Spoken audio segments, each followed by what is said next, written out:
Height వల్ మనకు Indian air force నుంచి air force Agniveer Vayu non commandant 2024 second batch సంబంధించి నోటిఫికేషన్ రావడం అయితే జరిగింది. ఓవరాల్గా మనకు 3000 అబో పోస్టులు అయితే భర్తీ చేస్తున్నారు. క్వాలిఫికేషన్ విషయానికి వస్తే కేవలం 10th పాస్ అయినటువంటి ప్రతి ఒక్కరు కూడా అప్లై చేసుకోవచ్చు. అంటే సింపుల్గా 10th పాస్ సరిపోతుంది. దీనికి ఎటువంటి హయ్యర్ క్వాలిఫికేషన్ కానీ అండ్ అడిషనల్గా ఎక్స్పీరియన్స్ కానీ ఏది కూడా అవసరం అయితే లేదు.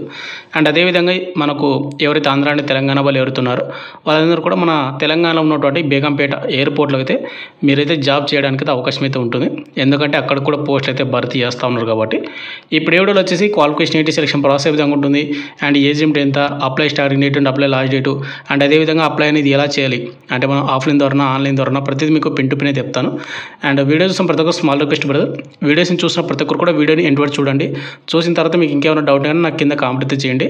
అండ్ ఇంకొక రిక్వెస్ట్ ఏంటంటే చాలామంది వీడియోస్ని చూస్తున్నారు కానీ లైక్ చేయకుండా వెళ్ళిపోతున్నారు.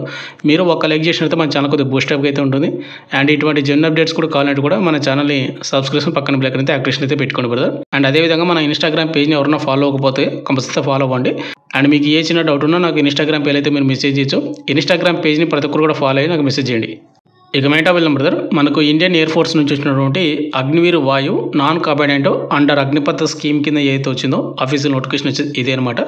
ఇక్కడ మీరు చూసుకుంటే ఇంటేక్ మనకు 02/2025 2025 సెకండ్ బ్యాచ్ సంవత్సరం అంటే నోటిఫికేషన్. ఆల్రెడీ ఫస్ట్ బ్యాచ్ది మనకు 6 months బ్యాక్ వచ్చింది. అంటే మనకు ఇయర్లీ 2 times అయితే మనకు నోటిఫికేషన్ అయితే వస్తుందన్నమాట అగ్నిపథ్ నాన్ కమాండెంట్ ఇది. అండ్ ఇంకోటి బ్రదర్, ఇప్పుడు ప్రజెంట్ ఇప్పుడు ఏదైతే నోటిఫికేషన్ చెప్తానో దీనికంటే ముందు ఇంకొక నోటిఫికేషన్ అయితే వచ్చింది నాన్ కమాండెంట్. అది స్పోర్ట్స్ కోటా కింద అయితే రావడం అయితే జరిగింది. ఆ నోటిఫికేషన్కి ఎవరైనా అప్లై చేసుకోవాలంటే మీకు స్పోర్ట్స్ సర్టిఫికేట్ అయితే ఉండాలి. బట్ ఇప్పుడు నేను చెప్పబోయే నోటిఫికేషన్కి ఏదైతే ఉందో దీనికి స్పోర్ట్స్ సర్టిఫికేట్ అయితే అవసరం అయితే లేదు. కాబట్టి మీరు దీనికైతే అప్లై అయితే చేసుకోండి. ఒకవేళ స్పోర్ట్స్ సర్టిఫికేట్ ఉన్న వాళ్ళు దానికైతే అప్లై అయితే చేసుకోండి, మీ బెనిఫిట్ అయితే ఉంటుంది అనమాట. మీకు ముందుగా అప్లికేషన్ అనేది ఏ విధంగా చేసుకోవాలి, apply starting date and apply last date చెప్తాను.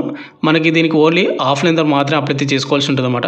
ఆఫ్లైన్ ద్వారా అంటే ఏం లేదు బ్రదర్, మనకు ఒక అప్లికేషన్ ఫామ్ ఉంటుంది, దాన్ని ఫిల్అప్ చేసి వాళ్ళు చెప్పినటువంటి అడ్రస్కి వాళ్ళు చెప్పిన డాక్యుమెంట్స్ అన్నీ కూడా అటాచ్మెంట్ చేసి బై పోస్ట్ ద్వారా పంపించాల్సి ఉంటుంది అనమాట. అండ్ అప్లికేషన్ ప్రాసెస్ వీడియో కూడా చేయండి అంటే కనుక కింద కామెంట్ అయితే చేయండి. మీ కామెంట్ని బట్టి మీ నుంచి వచ్చే రెస్పాన్స్ని బట్టి నేనైతే స్పెషల్ వీడియో చేయడానికి అయితే ట్రై చేస్తాను.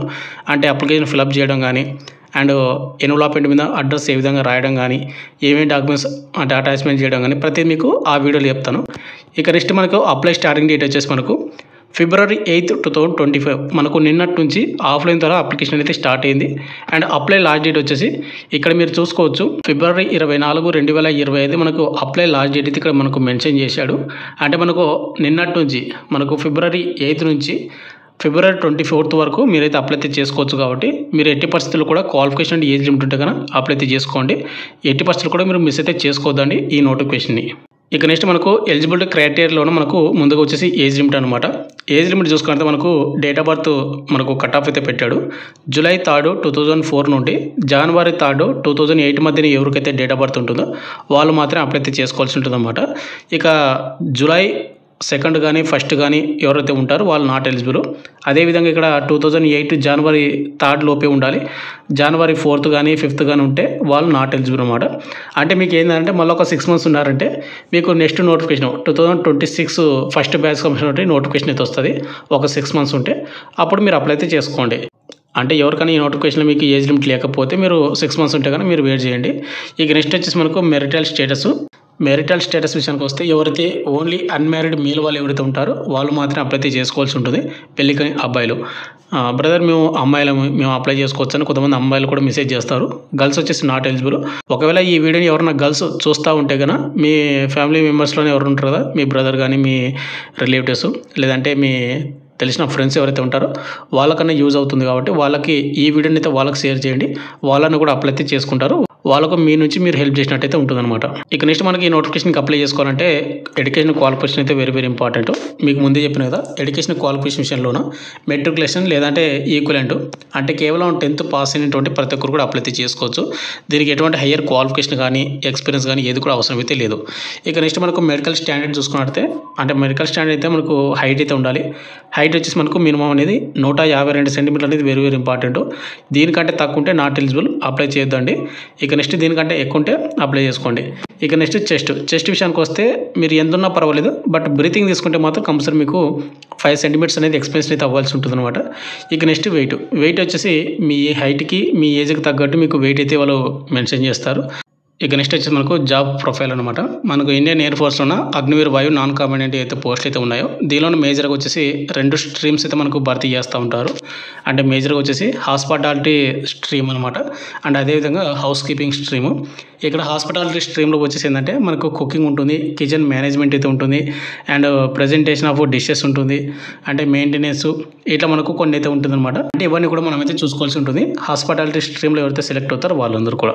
ఇక నెక్స్ట్ వచ్చేసి ఇక్కడ మనకు హౌస్ కీపింగ్ స్ట్రీమ్ వచ్చేసి ఏదైతే మనకు ఫ్లోర్స్ క్లీనింగ్ చేయడం కానీ, రోడ్స్ చూసుకోవడం కానీ, మెయింటెనెన్స్ కానీ, రూమ్స్, రోడ్స్, బాత్రూమ్స్, కమాండ్స్ ఇక్కడ ఇచ్చినటువంటి ఏవైతే ఉన్నాయో వీటిలో మనమైతే చూసుకోవాల్సి ఉంటుంది, ఇవైతే చేయాల్సి ఉంటుంది అనమాట. హౌస్ కీపింగ్ స్ట్రీమ్గా ఎవరైతే సెలెక్ట్ అవుతారో వాళ్ళందరూ కూడా. అయితే బ్రదర్ జాబ్ అనేది బాగా పీస్ఫుల్గా బాగానే ఉంటుంది. జాబ్ అనేది ఎటువంటి రిస్క్ లేకుండా, అంటే మనం ఈ జాబ్ ప్రొఫైల్ మొత్తం కూడా మనకు ఇండియన్ ఎయిర్ ఫోర్స్ ఆఫీసులు ఉంటాయి కదా, అక్కడనే మాత్రమే మనం అయితే జాబ్ చేయాల్సి ఉంటుంది అనమాట. మనకి ఎటువంటి జాబ్ రిస్క్ అయితే ఉంటుంది కాబట్టి కంపల్సరీ మీరు అప్లై అయితే చేసుకోండి బ్రదర్. 80% కూడా మీరు మిస్ అయితే చేసుకోవద్దండి. ఇక నెక్స్ట్ మనకు సెలక్షన్ ప్రాసెస్ విషయానికి వస్తే కన్నా ఎవరైతే అప్లై చేస్తారో వాళ్ళ అప్లికేషన్స్ అన్ని కూడా షార్ట్ లిస్ట్ చేసి మనకి ముందుగా రైటింగ్ టెస్ట్కి అయితే పిలవడం అయితే జరుగుతుంది, ఫేస్ 1 అనమాట. ఇక్కడ రైటింగ్ టెస్ట్ అనేది ఏ విధంగా ఉంటుందంటే కన్నా ఇక్కడ మనకు జనరల్ ఇంగ్లీష్ నుంచి కేవలం 10 క్వశ్చన్ మాత్రం వస్తుంది, జనరల్ నాలెడ్జ్ నుంచి 10 క్వశ్చన్లు, ఓవరాల్గా 20 క్వశ్చన్లు వస్తాయి 20 మార్కులకు. అంటే ఇక్కడ మనకు general English 10th standard CBSE syllabus and general knowledge 10th standard నుంచి క్వశ్చన్లు అయితే రావడం అయితే జరుగుతుంది. ఇక నెక్స్ట్ ఎవరైతే ఎగ్జామ్ క్వాలిఫై అయ్యి ఎవరైతే షార్ట్ లిస్ట్ అవుతారో మళ్ళీ నెక్స్ట్ వాళ్ళకు ఫేజ్ 2 ఫిజికల్ టెస్ట్ అయితే కండక్ట్ అయితే చేస్తారన్నమాట, ఫిజికల్ ఫిట్నెస్ టెస్ట్. ఇక్కడ ఫిజికల్ ఫిట్నెస్ టెస్ట్ అనేది ఏ విధంగా ఉంటుందంటే కన్నా ముందుగా దీనిలో హైట్ అవన్నీ కూడా చెక్ చేస్తారు. ఇక్కడ మళ్ళీ ఫిజికల్ ఫిట్నెస్ టెస్ట్లో మనకు టెస్ట్ 1 టెస్ట్ 2 అయితే ఉంటుంది.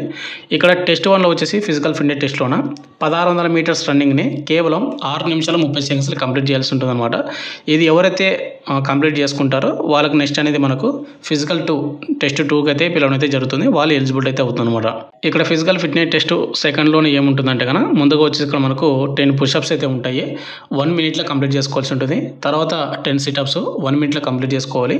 అండ్ అదేవిధంగా 20 స్క్వాట్స్ అయితే ఉంటాయి, 1 నిమిషంలో కంప్లీట్ చేసుకోవాల్సి ఉంటుంది అనమాట.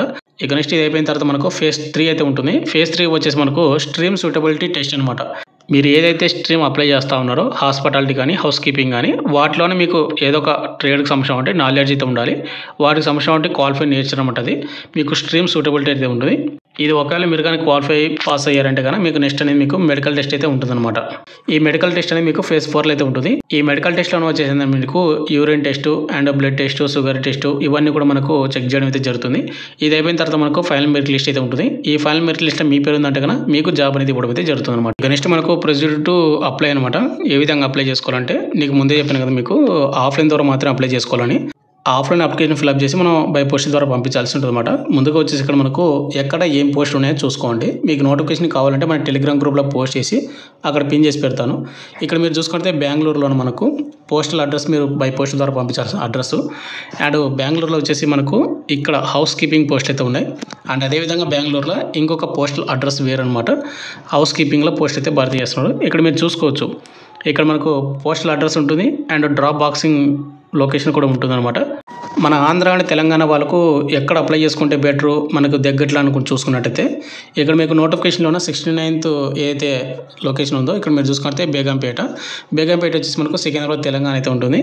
హాస్పిటాలిటీ స్ట్రీమ్ అయితే పోస్ట్ అయితే భర్తీ చేస్తున్నారు. ఎవరైనా కానీ అప్లై చేసుకుంటా అంటే కూడా హాస్పిటాలిటీ తెలంగాణలో అయితే అప్లై చేసుకోండి. ఒకవేళ హౌస్ కీపింగ్ అప్లై చేసుకోవాలంటే తెలంగాణలో అయితే పోస్ట్ అయితే లేవు, ఇక్కడ మనకు తమిళనాడులో అయితే ఉన్నాయి. తమిళనాడు కానీ బెంగళూరులో కానీ చాలా రకాలైనటువంటి పోస్ట్ అయితే ఉన్నాయి, బెల్గావిలో కూడా ఉన్నాయన్నమాట హౌస్ కీపింగ్. మీరు చూసుకొని ఏదో ఒక దానికైతే మీరు అప్లై అయితే చేసుకోండి.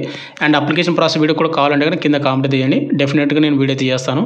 ఇక ఫైనల్గా వచ్చేసి మనకు ఎవరైతే అగ్నిపత్ వాయువు నాన్ కాంబాటెంట్గా సెలెక్ట్ అవుతారో వాళ్ళందరూ కూడా అగ్నిపత్ స్కీమ్ కింద అయితే మీరైతే సెలెక్ట్ అయితే అవ్వడం అయితే జరుగుతుంది.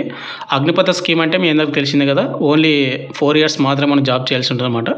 4 years తర్వాత ఓన్లీ 25% మంది మాత్రమే పర్మనెంట్ అవుతారు, 75% మంది మాత్రమే రిటైర్మెంట్ అయితే అవుతారు, ఇంటికి అయితే రావడం జరుగుతుంది.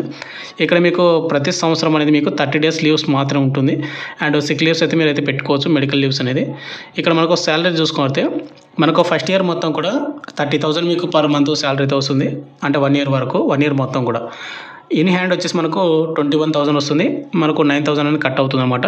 ఈ 9,000 మీ అకౌంట్లో కట్ అయ్యి అండ్ సెంట్రల్ గవర్నమెంట్ వాళ్ళు 9,000 ఇచ్చి ఓవరాల్గా మీకు రిటైర్మెంట్ అంటే 4 years తర్వాత మీకు అమౌంట్ అయితే ఇవ్వడం అయితే జరుగుతుంది. ఇక నెక్స్ట్ సెకండ్ ఇయర్లో వచ్చేసి 33,000 ఇస్తుంది.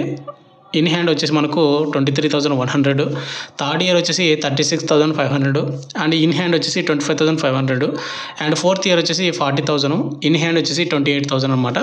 అయితే ఇక్కడ మీకు ప్రతి మంత్ ఎంతైతే కట్ అవుతుందో అంటే 5,02,000 అనేది అండ్ సెంట్రల్ గవర్నమెంట్ కూడా మనకు 5,02,000 అని ఇచ్చి మన 4 years కంప్లీట్ అయిపోయిన తర్వాత మనకు సేవానిధి ప్యాకేజీ కింద 10,04,000 అయితే మనకు ఇన్ హ్యాండ్ అయితే ఇవ్వడం జరుగుతుందన్నమాట ఆఫ్టర్ 4 years. అంటే ఈ 10,04,000 తోటి మనం ఏం చేయాలంటే మనం ఏదో ఒక బిజినెస్ కానీ లేదంటే ఏదన్నా చూసుకోవాల్సి ఉంటుంది అనమాట. అంతే. ఇంతవరకు ఈరోజు మనకు ఇండియన్ ఎయిర్ ఫోర్స్ నుంచి వచ్చినటువంటి నాన్ కమాండెంట్ అగ్నిపథ్ స్కీమ్ ఏతుందో మీకు కంప్లీట్ డీటెయిల్స్ అయితే చెప్పాను అనుకుంటున్నాను. మీకు ఇంకేమైనా డౌట్ కింద కామెంట్ చేయండి, లేదంటే నాకు ఇన్స్టాగ్రామ్ పేజ్లో మీరు మెసేజ్ చేస్తా అంటే కూడా ఇన్స్టాగ్రామ్ పేజ్ని ప్రతి ఒక్కరు కూడా ఫాలో అయ్యి నాకు మెసేజ్ చేయండి. కింద డిస్క్రిప్షన్ లింక్ అయితే ఉంది. Thank you.